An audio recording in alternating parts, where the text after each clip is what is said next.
सरकारविरोधी आंदोलनांमुळे चर्चेत असलेल्या सीजेपीचे संस्थापक अभिजित दिपकेंच्या भेटीगाठींवरून महायुतीतील अंतर्गत मतभेद समोर येऊ लागले। शिवसेनेच्या काही नेत्यांनी दिपकेंची घेतलेली भेट मित्रपक्षांमध्येच नव्या वादाला कारणीभूत ठरली। संभाजीनगरमध्ये शिवसेनेचे मंत्री संजय शिरसाट आणि आमदार बच्चू कडू यांनी अभिजित दिपकेंची भेट घेतल्यानंतर भाजपनं उघडपणे नाराजी व्यक्त केली। भाजप आमदार प्रवीण दरेकरांनी सरकारविरोधी आंदोलनाचं नेतृत्व करणाऱ्या व्यक्तीला एनडीएतील नेत्यांनी भेटणं योग्य नसल्याचं म्हटलं।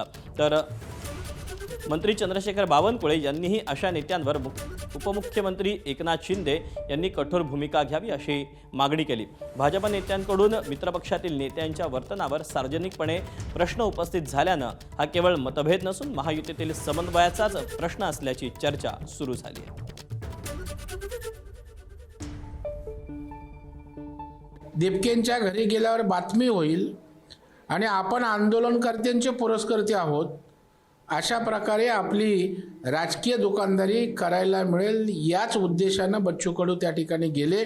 मला वाटतं दोन्ही नेत्यांनी अशा प्रकारे जाणं त्या ठिकाणी उचित नव्हतं असं माझं व्यक्तिशः मत आहे आणि या संदर्भामध्ये त्यांची पक्षाची भूमिका सुद्धा येणं आवश्यक आहे। खरं तर एकनाथ शिंदेजींनी अशा लोकांवर कडक कारवाई केली पाहिजे।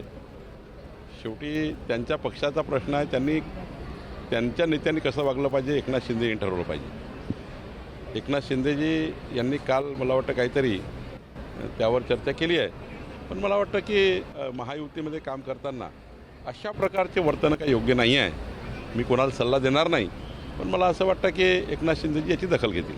नाही, मला असं वाटतं की प्रवीण दरेकरांनी काय टीका केली मला माहीत नाही। प्रवीण दरेकर टीका नाही करणार, आम्हाला सल्ला देतील, कारण ते भाजपातले ज्येष्ठ नेते आहेत। टीका नाही करणार, आम्ही महायुतीमध्ये आहोत।